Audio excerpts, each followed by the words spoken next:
Being recorded.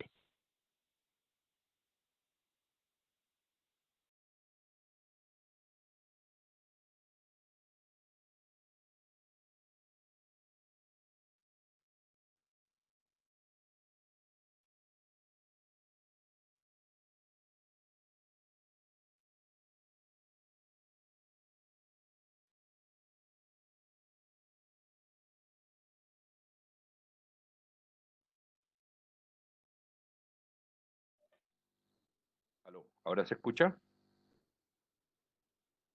Perdone.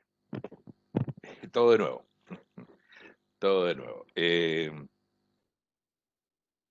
Entonces, nuestra clase de monetaria de hoy es la que va a dar por concluido el capítulo 2 de la materia sobre equilibrio monetario bajo condiciones de neutralidad. Espero poder cerrar ese tema hoy día e introducir lo que sigue, que es el capítulo sobre el sistema financiero. Ya vamos a ir incrementando de poco a poco la complejidad del problema. Hemos estado muy centrados en el equilibrio del mercado monetario por sí solo, con todo lo demás o inexistente o dado, eh, para posteriormente empezar a incorporar nuevos elementos, ¿no?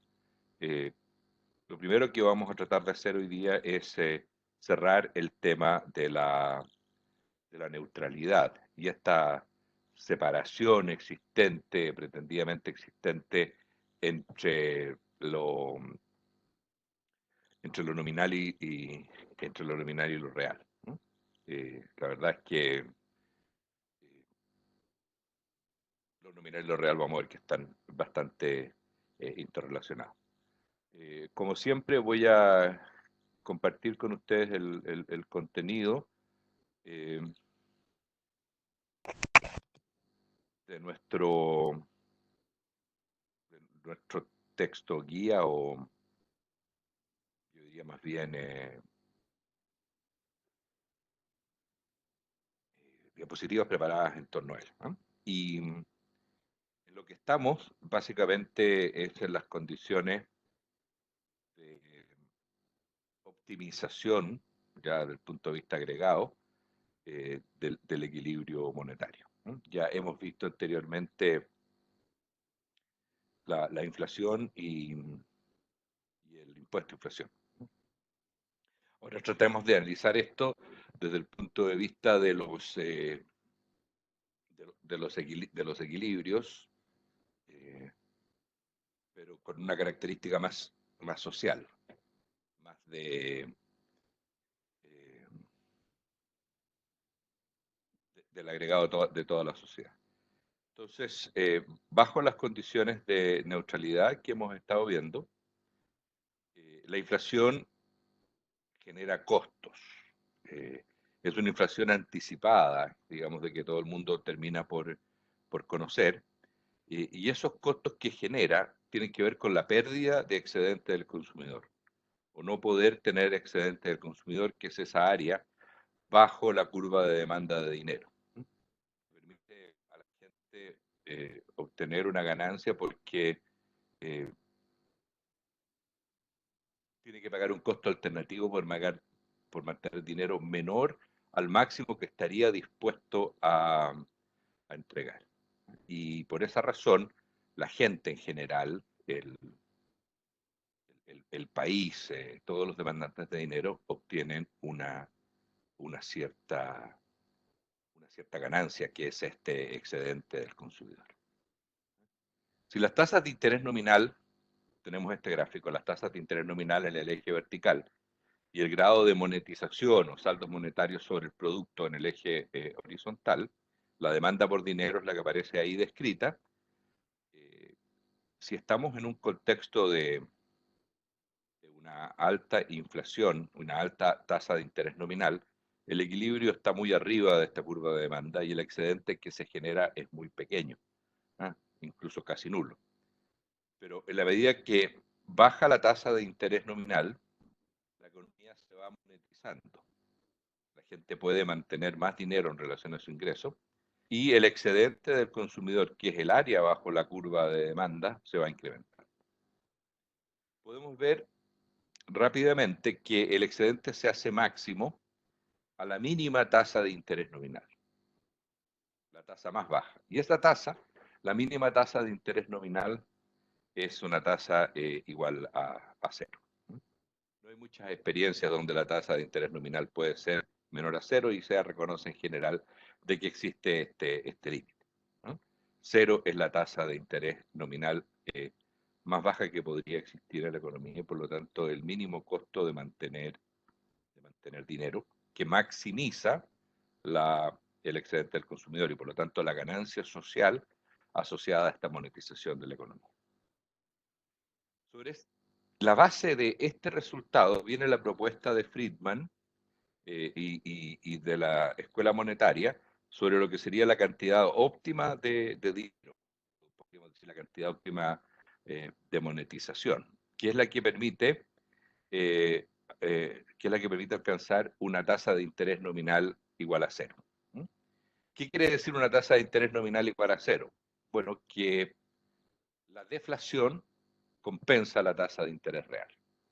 Como sabemos, la tasa de interés nominal es la tasa de interés real más las expectativas de inflación, en un mundo en que, digamos, toda la inflación todo es anticipable, eh, ya no hay sorpresas, bueno, la expectativa de inflación y la inflación son iguales, así que no tenemos ahí mayor distinción. Lo que importa es que inflación y expectativas de inflación, ambas dos, son iguales al negativo de la tasa de interés real.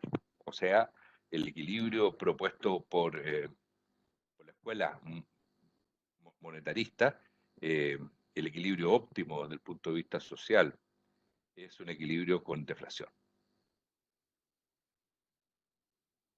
Con neutralidad no pasa nada en el sector real. Todo esto tiene que ver con el excedente del consumidor que se puede conseguir en el equilibrio monetario.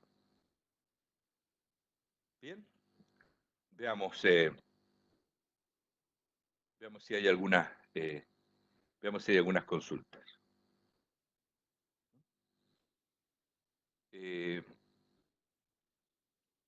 ¿Está claro entonces este punto? Todo bien.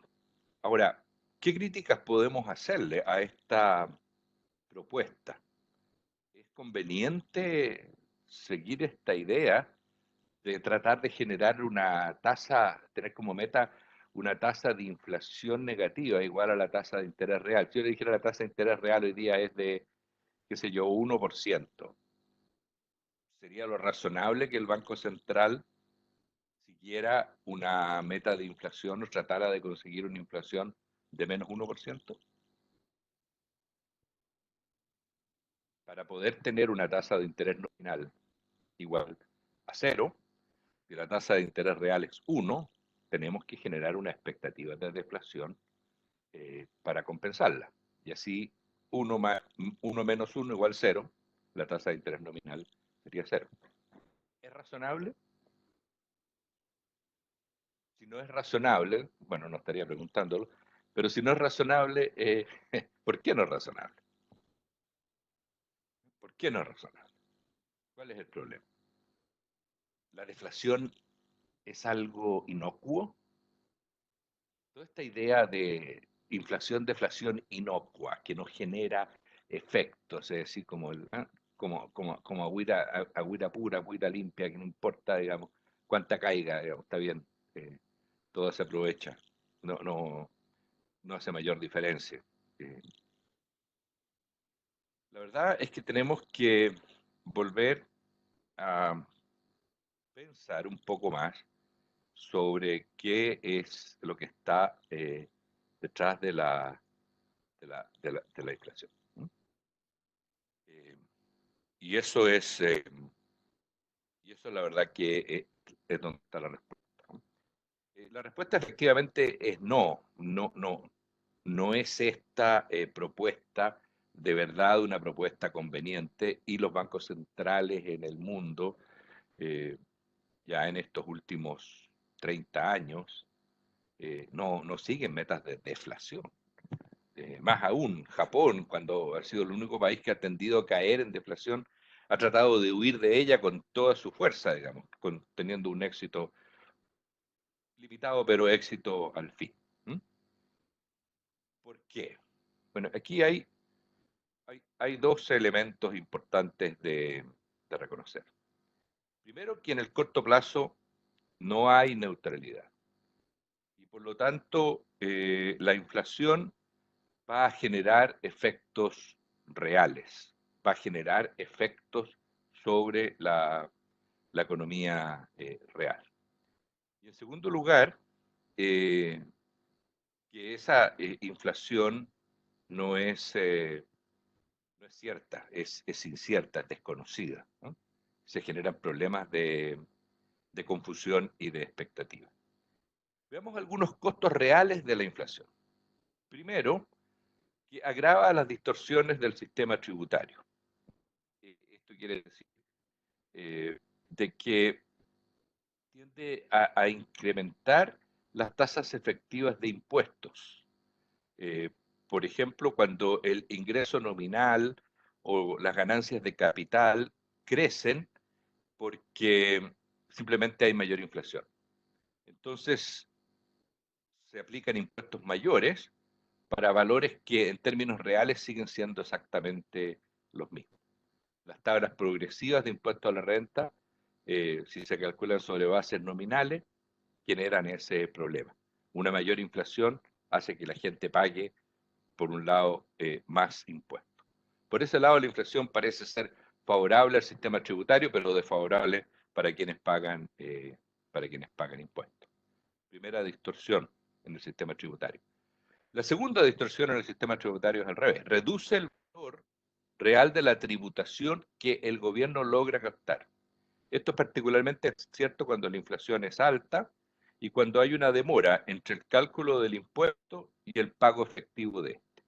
Por ejemplo, el impuesto a la renta se calcula en forma anual y se hace un pago en abril, donde se completa el pago del impuesto a la renta por lo ganado el año anterior.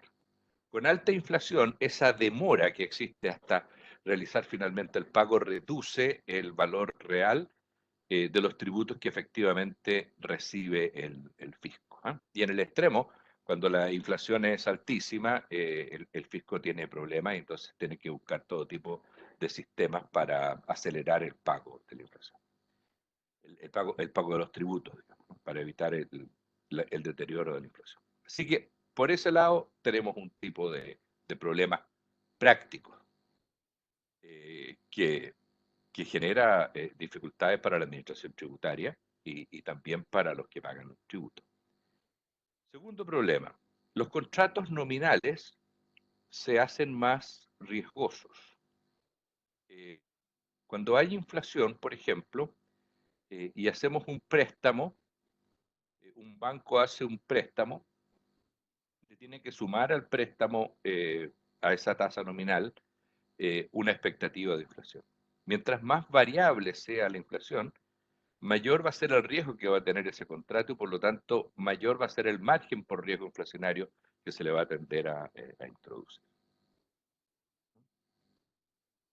Eh, Ahí ya otro tipo de costos ya relacionado con la incertidumbre.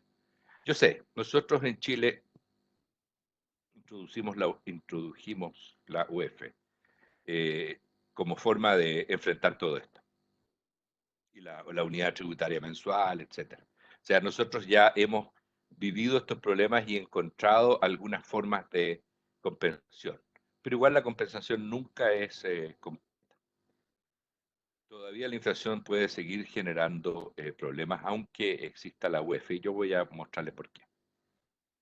La inflación no anticipada genera incertidumbre y es difícil distinguir entre cambios en precios relativos y cambios en el nivel de precios, dificultando estimar retornos de inversiones, ¿no? Se distorsiona el sistema de precios relativos y se afecta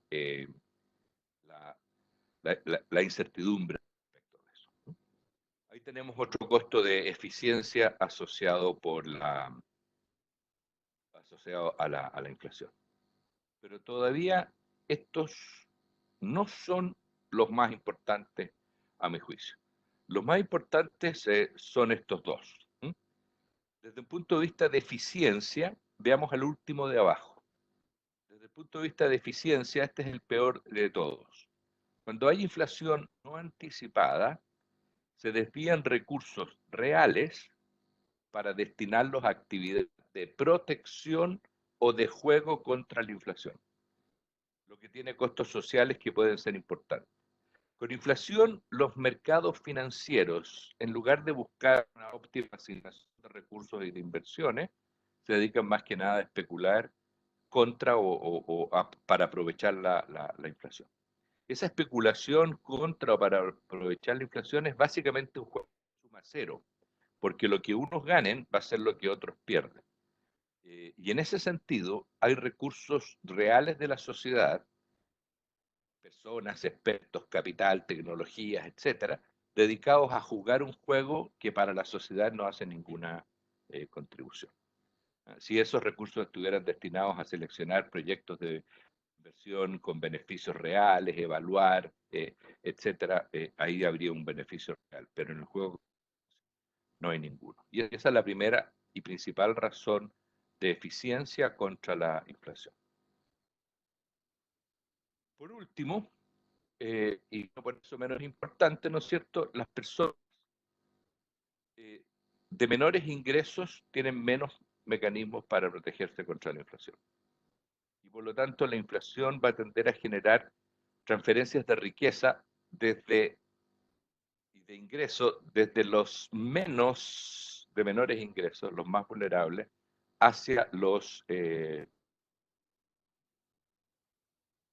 la gente más sofisticada, que tiene mayores ingresos, tiene mayor protección contra la inflación, de tal manera que, que la inflación genera una transferencia desde el punto de vista de la distribución del ingreso completamente indeseable. ¿Consideran ustedes que la riqueza que mantienen los grupos más pobres es en general riqueza nominal? Esa plata, que ese ahorrito de plata que tienen para mantenerse durante parte de la próxima semana o durante la próxima semana, es típicamente la riqueza de los grupos de menores ingresos. ¿No? Es una parte muy significativa y muy importante para ellos. Y esa es la parte que llega a ser afectada por el impuesto a inflación en forma muy significativa. Los grupos de gente de mayores ingresos en general mantienen muy poco dinero en relación a su riqueza total, ¿no? Ciertamente puede, pero respecto de su riqueza es mucho menos importante, ¿no? Así el efecto sobre la riqueza y sobre el ingreso de la inflación es completamente contrario a lo que se desearía desde el punto de vista distributivo. Bien, entonces, escucho sus consultas, o estamos aquí eh, perfectamente claros. Yo quisiera comentarles de que hay también ciertos estudios empíricos. Yo tengo el gusto de haber hecho algo en esta materia con algunos exalumnos y exayudantes míos. Hicimos un trabajo que se publica ahora en la revista de la CEPAD, en que básicamente se muestra que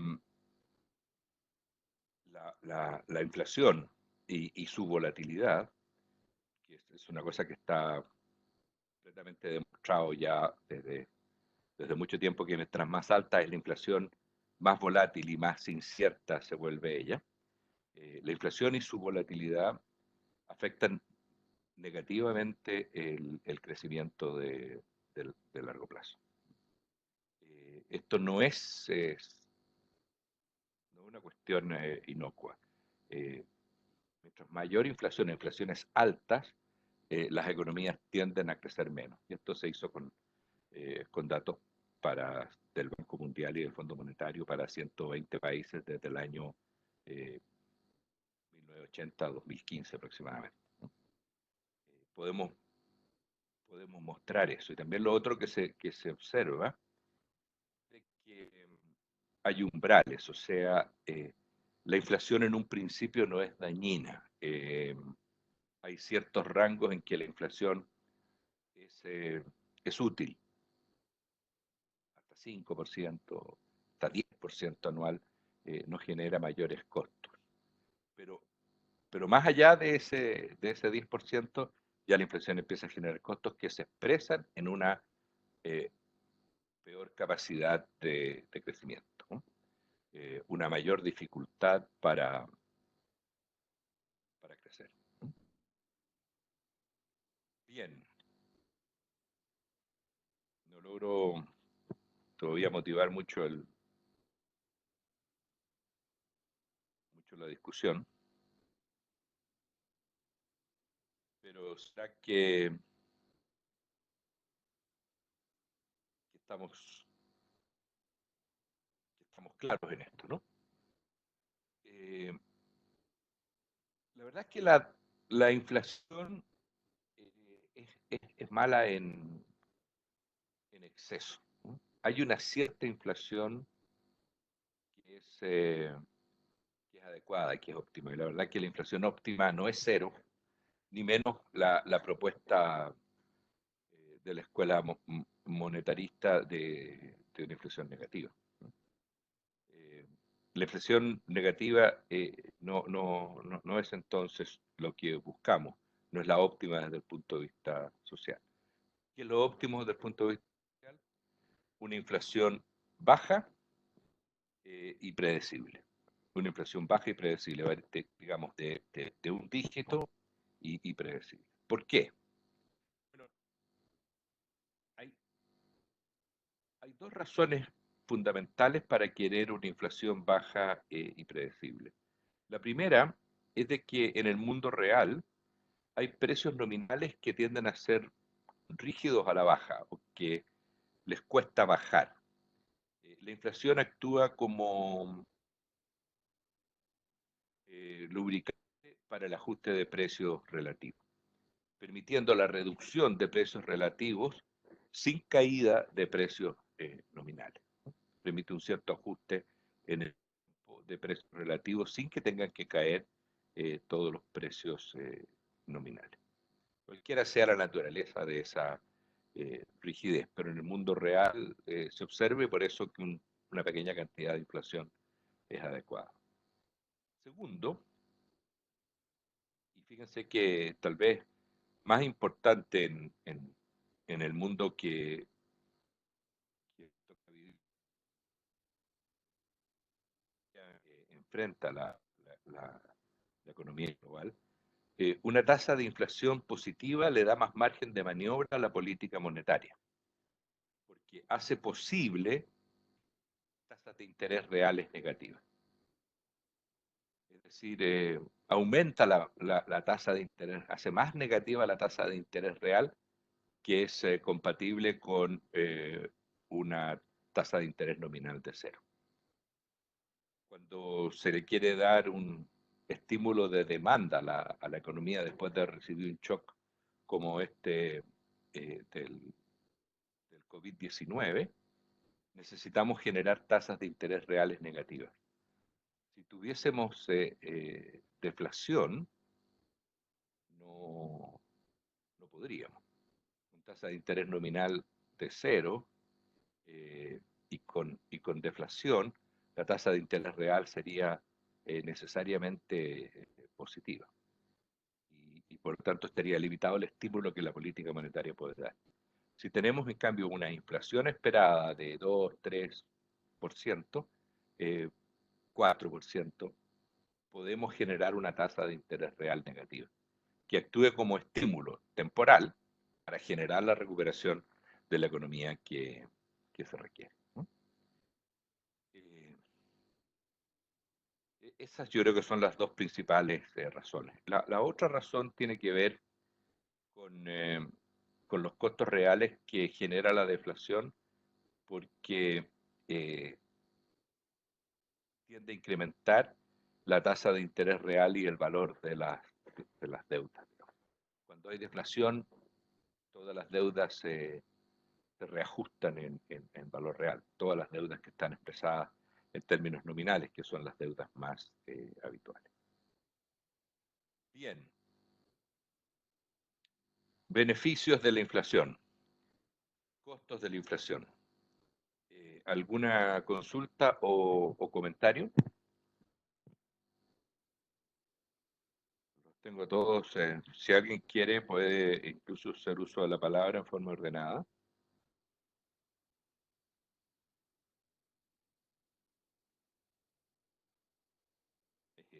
¿Qué es lo que es un precio relativo?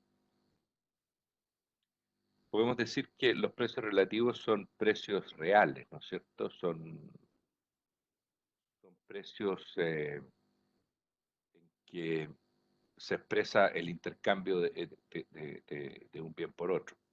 Los precios nominales son precios en términos de dinero.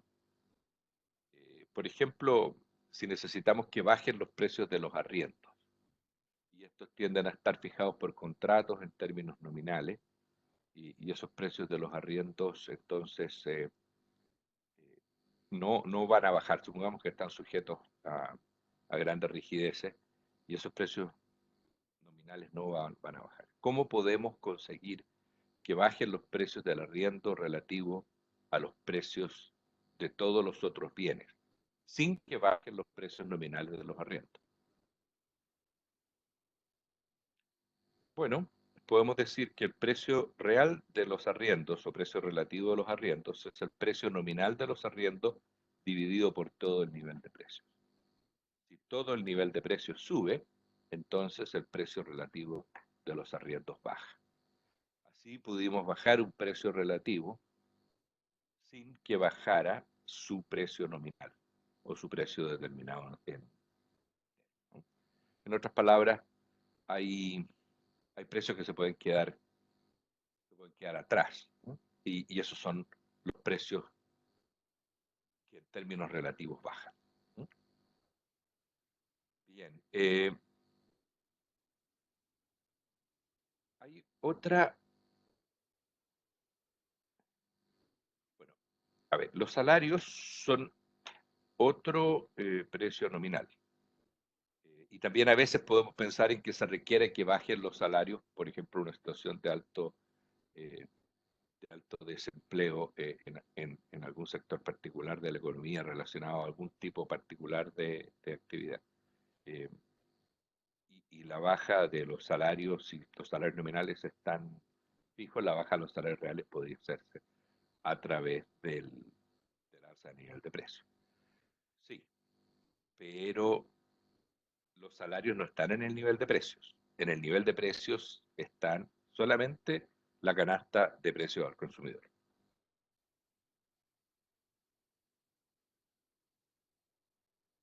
Eh, cuando, cuando la tasa de interés baja, y esta es una pregunta que hace Camilo aquí, que vamos a tratar de enfrentar y responder más adelante, pero yo creo que la política monetaria tiene que distinguir dos elementos. Una parte que es su política monetaria tradicional, eh, la convencional, que es básicamente el control de la tasa de interés de corto plazo. Eh, y otra política distinta es la que se realiza, por ejemplo, con la relajación cuantitativa, el aumento de la cantidad de dinero, por ejemplo, a través de compra de bonos del Tesoro. Son dos cosas distintas, ¿ah? Pero no entremos en eso todavía porque no tenemos todos los elementos que quiero dejarlo pendiente, ¿ah? Pero quiero expresar aquí al terminar dos cosas más. O sea, el nivel de precios incluye es el precio promedio de todos los bienes de la canasta de consumo. En el IPC son 360 y tantos, 400 artículos que se estiman ese nivel de precio. Pero son los bienes de consumo. Hay otras canastas más amplias para bienes de consumo que son las que se encuentran con el deflactor implícito del consumo en las cuentas nacionales, donde se mide el precio promedio no de los bienes que estén en la canasta del IPC, sino que el precio promedio de todos los bienes que se consumen en la economía. Esa es otra medición del nivel de precios, también de precios del consumo, pero más amplio, ¿sí? Porque esa de cuentas nacionales no hace una muestra, sino que considera todo el universo de bienes de consumo, una estimación para todo el universo, mientras que eh, el IPC es una muestra, es una selección de bienes que intenta representar lo que la gente en general consume. Y por último, hay una medida más amplia todavía de nivel de precios, pero este ya no es nivel de precios al consumidor, aquí se mezclan los niveles de precios al consumidor y los niveles de precios al por mayor y los niveles de precios de bienes de capital, etcétera, de exportaciones y de importaciones. Y eso se llama el deflactor implícito del producto, que también lo calculan las cuentas nacionales, y es el nivel de precios que está asociado a todo el producto, ¿no? A todo el producto. La inflación afecta el pago de impuestos de distintas maneras, lo vimos anteriormente en una lámina.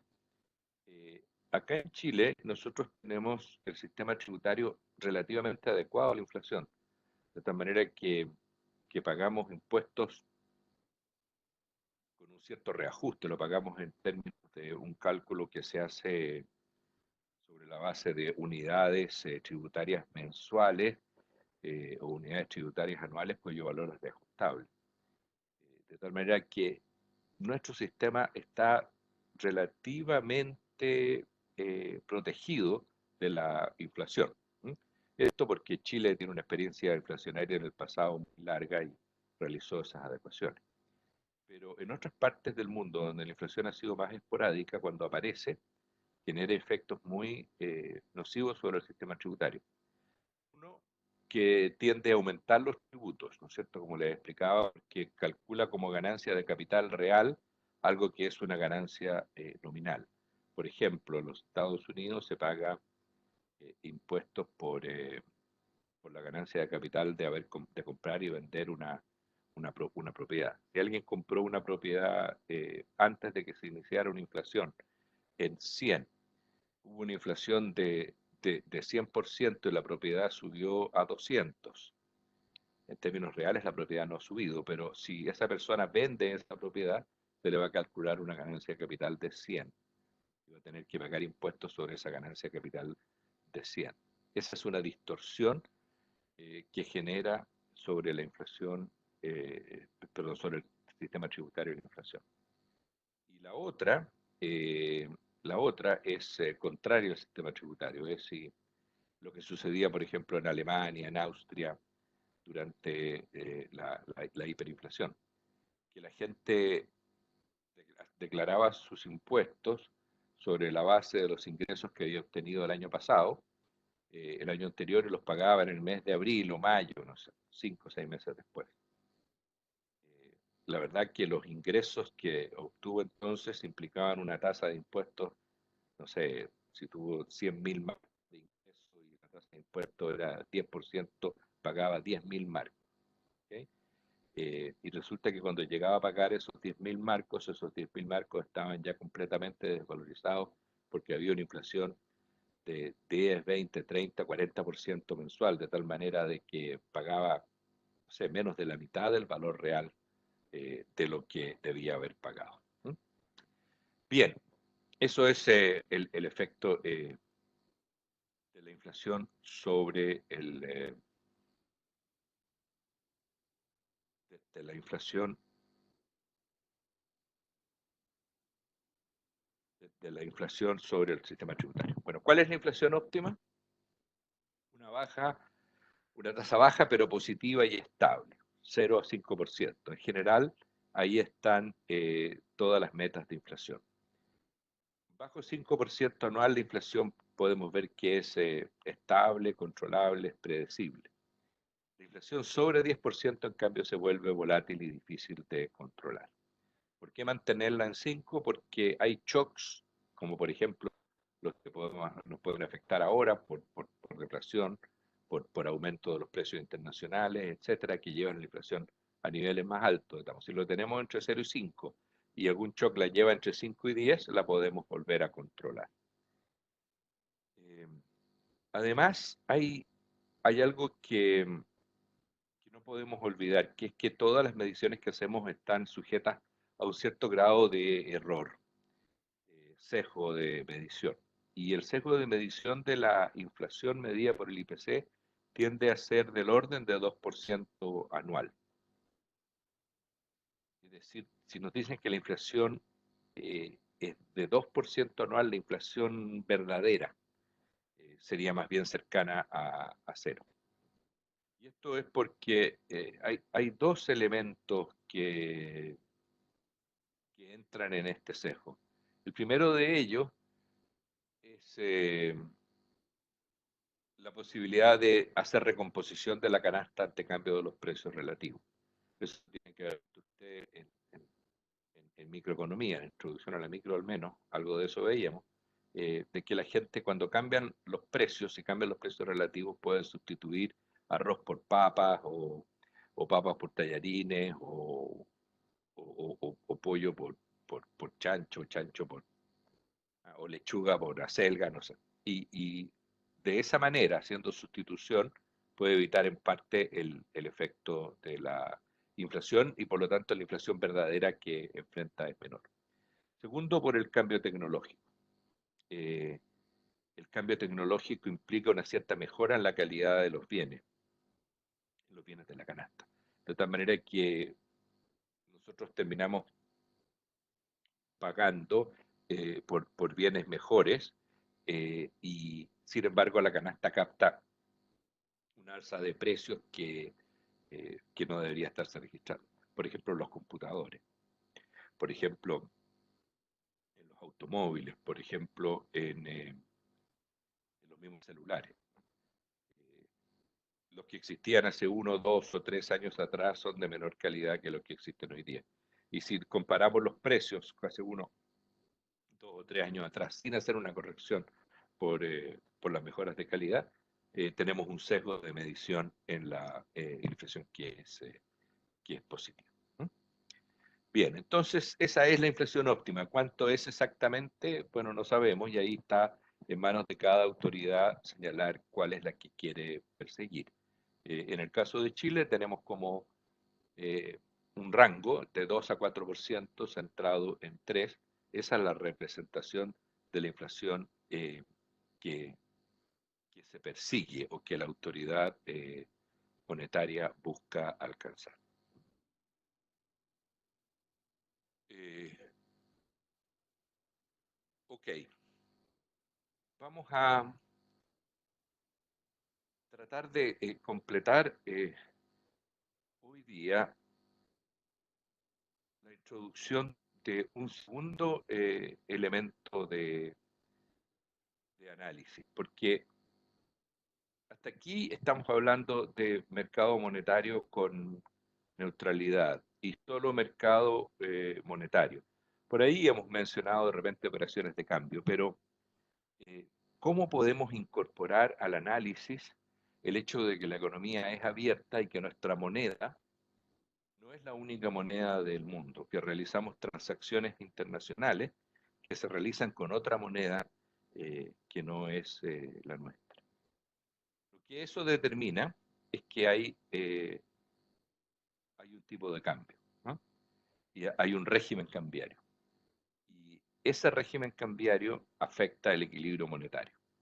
Y sucintamente, en lo que queda de esta clase, en los próximos 20 a 30 minutos, quisiera poder analizarlo y cubrirlo en forma simple. Ustedes van a completar el estudio en una manera más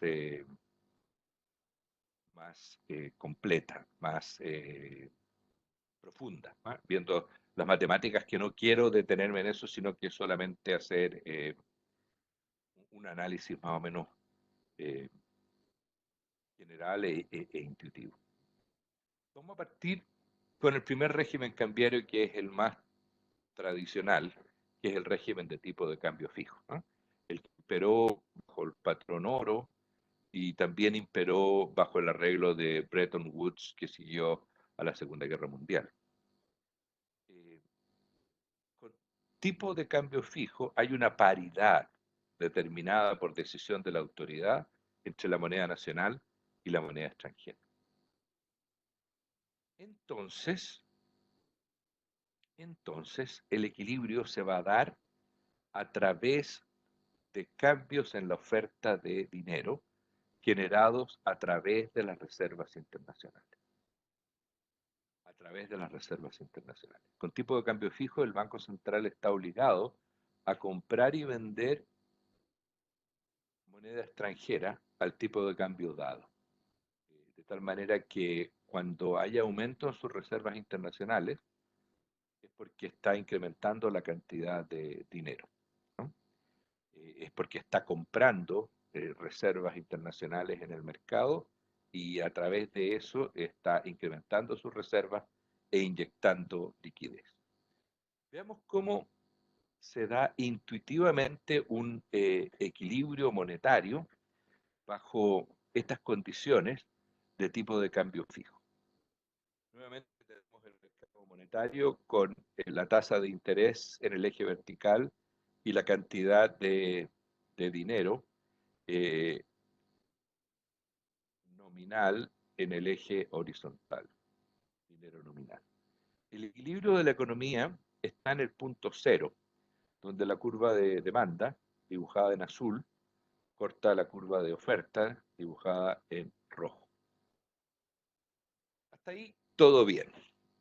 Pero resulta que esa tasa de interés, que, bueno, a mí me parece como, debe ser como 6,5%, según ese equilibrio, no es compatible con la tasa de interés internacional y estrella, en el sentido que esa tasa de interés internacional es de 4%. Y en un régimen de tipo de cambio fijo, en el cual no hay riesgo cambiario, hay completamente un compromiso de mantener el cambio fijo, las tasas de interés, uno de los equilibrios financieros, es que las tasas de interés deben convergir. Las tasas de interés en moneda nacional y en moneda extranjera. Aquí tenemos una situación de, de desequilibrio, con tasas de interés por sobre, tasa de interés nominal en pesos por sobre la tasa de interés internacional, en dólares, ¿eh? O si estuviéramos en la época del patrón oro en libras esterlinas. Lo que pasa. ¿Qué pasa ahora? Bueno, tenemos un desequilibrio que va a implicar la entrada de capitales financieros hacia el país para tratar de aprovechar esa tasa de interés más alta que existe en pesos. Esa entrada de capitales va a implicar que va a haber abundancia de divisas en el mercado y el Banco Central se va a ver forzado a comprar esas divisas. Y van a seguir entrando y el Banco Central va a seguir comprando mientras la tasa de interés doméstica exceda al internacional. Pero al comprar divisas, el Banco Central va a aumentar las reservas internacionales.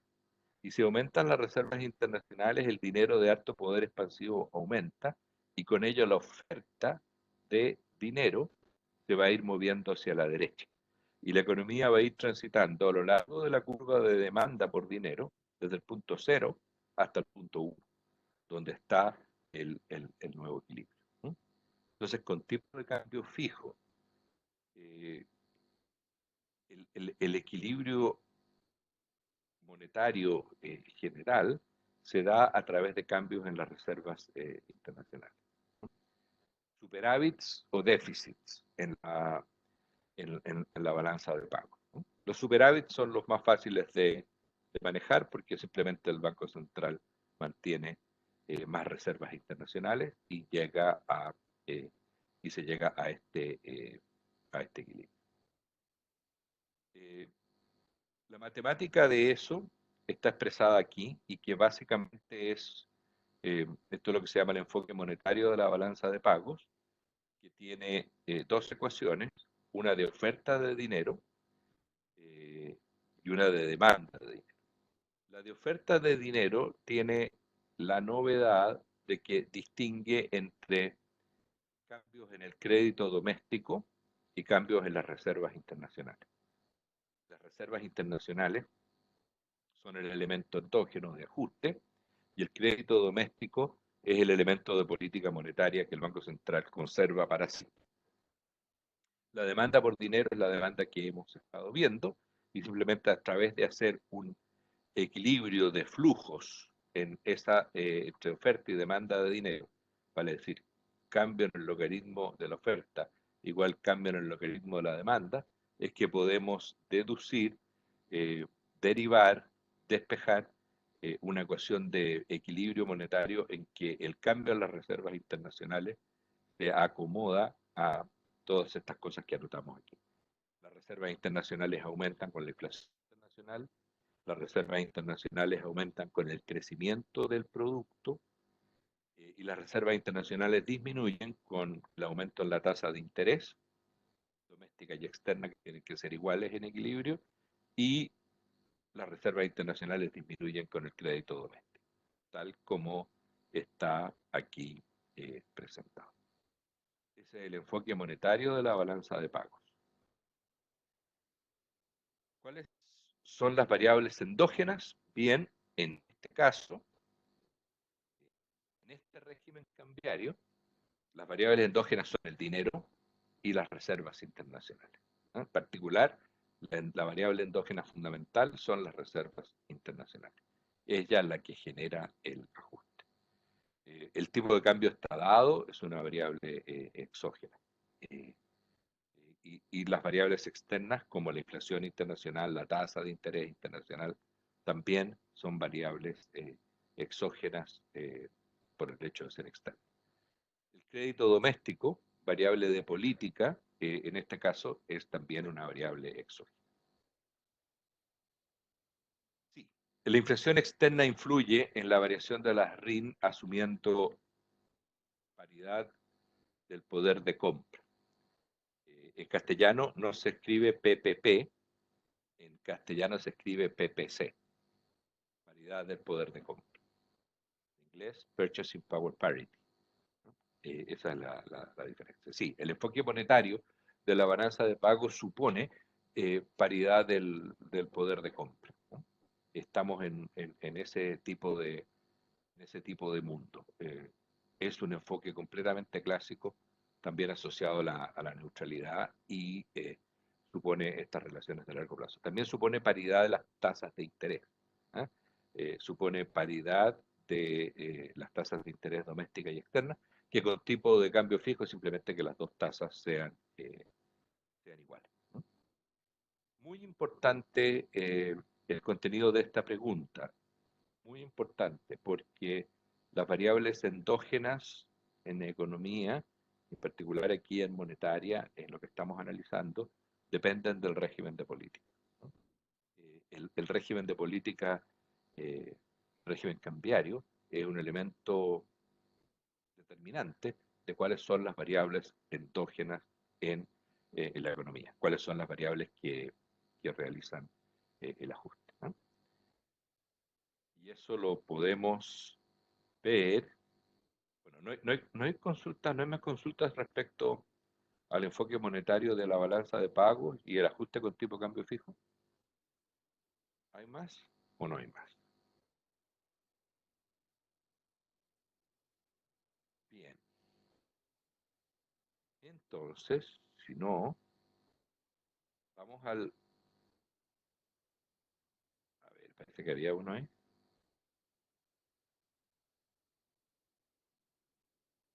A ver, ¿por qué aumenta la oferta de dinero?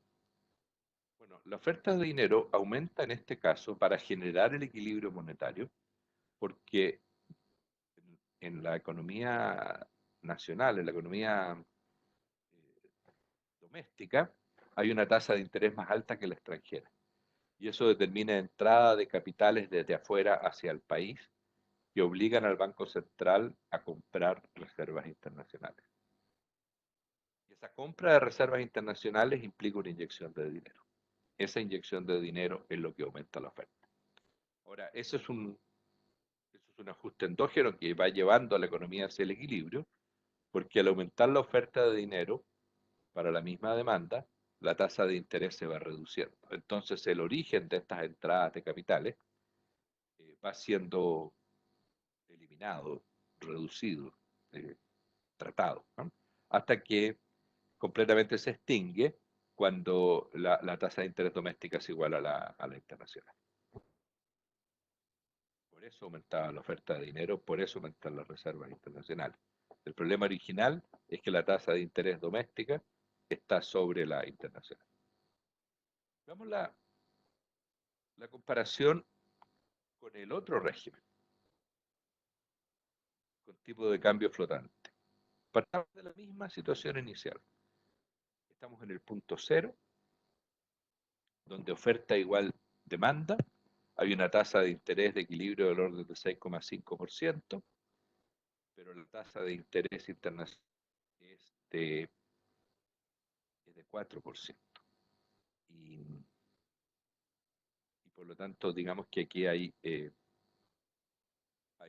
una presión también de entrada hay una presión de entrada de capitales.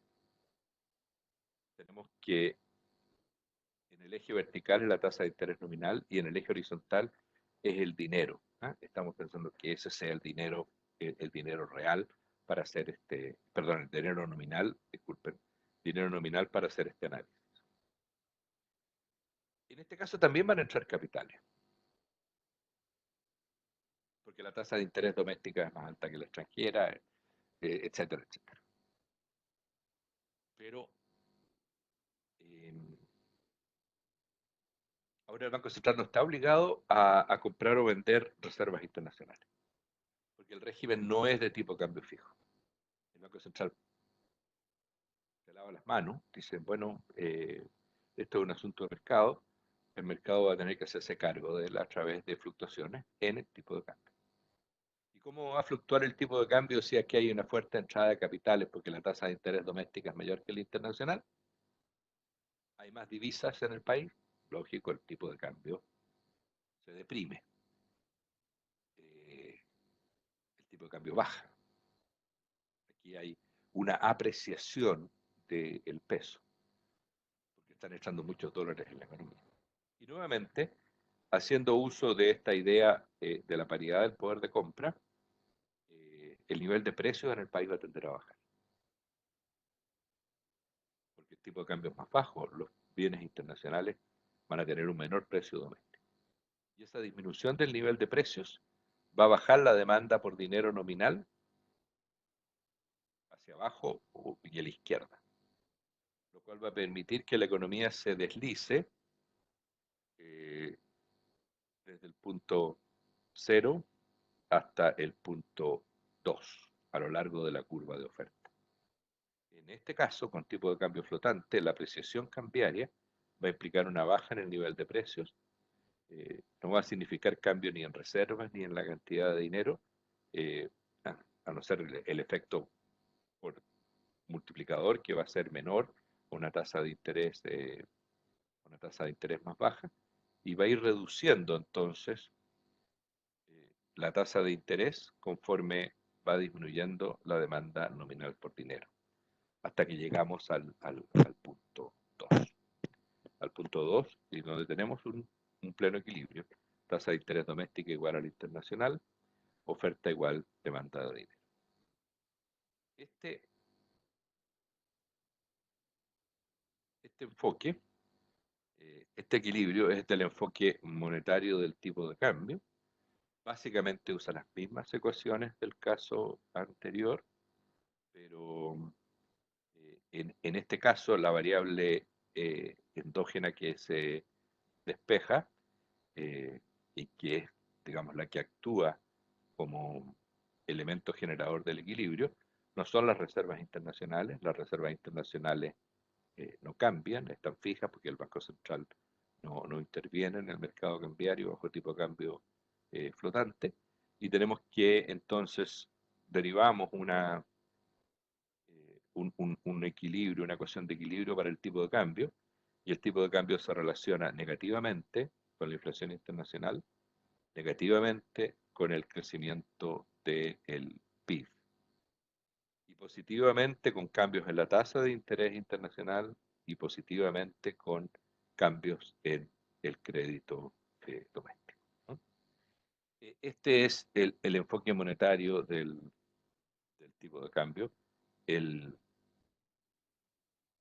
el, el- el segundo tipo, digamos, de análisis que es posible realizar bajo neutralidad y economía abierta, cuando lo que suponemos que se ajusta para generar el equilibrio es el tipo de cambio y no, y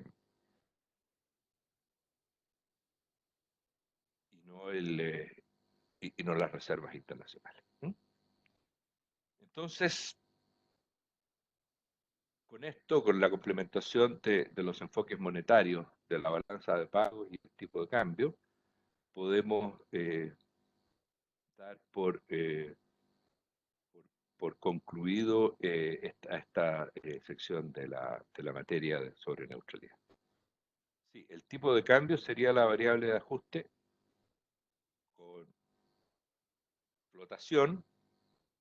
Claro, la variable de ajuste sería el tipo de cambio. Recordemos que todavía estamos bajo neutralidad, de tal manera que tenemos paridad de poder de compra. Hay también un efecto a través del tipo de cambio sobre el nivel de precios, ¿ah? Y esa sería entonces la variable de ajuste, también el nivel de precio. El nivel de precio estaría respondiendo a la situación en este caso, de exceso de demanda de dinero. Bien, más consultas o comentarios.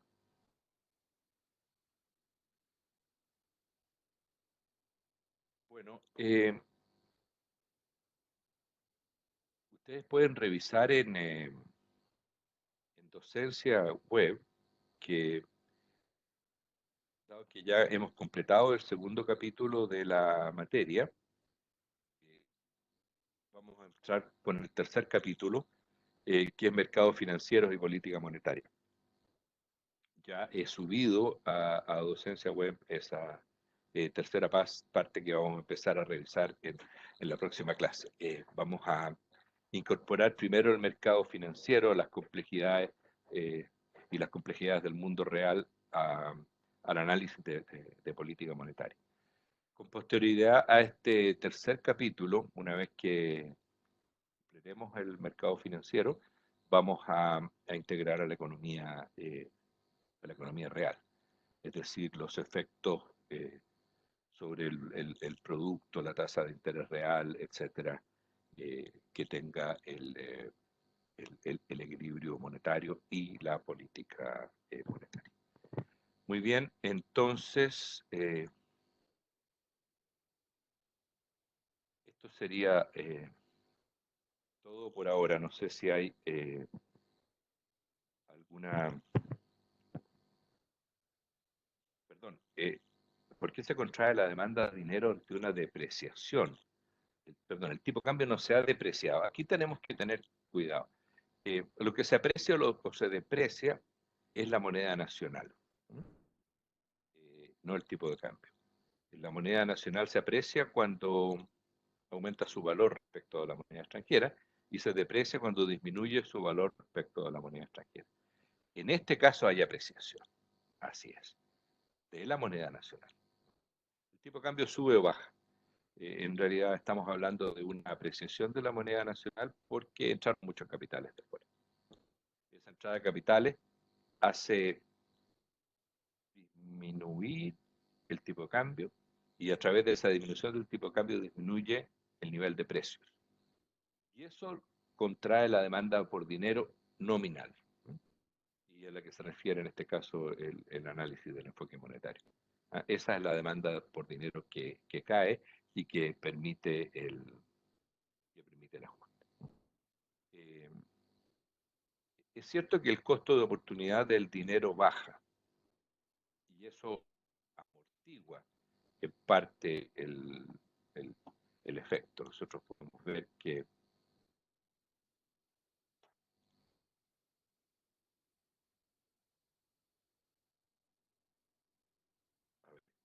nosotros podemos ver de que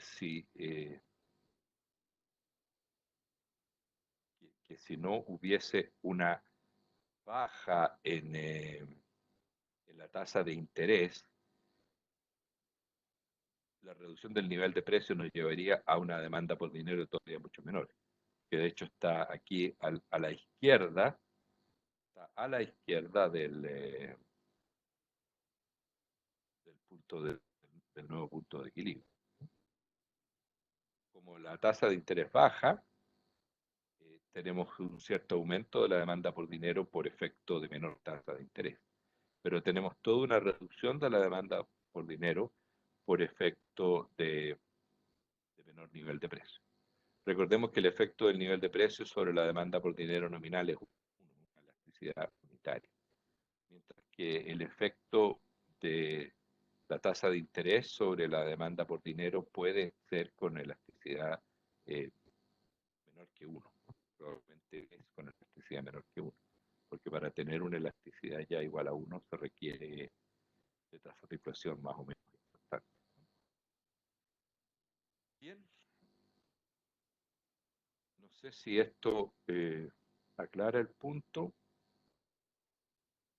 Recuerden que es importante que ustedes continúen estudiando, revisando los textos, tal vez dándole una mirada a lo que van a ser las diapositivas que vamos a pasar, para que así la clase les sea de mayor utilidad y que no sea simplemente la clase el momento que recién se enteran de los temas y de los problemas, sino que sea la ocasión en la cual se puedan aclarar sus dudas, puedan preguntar por aquellas que no son aclaradas y tratar de tener una visión más de conjunto, no perderse en los detalles que los deben tratar de resolver un poco en forma anticipada.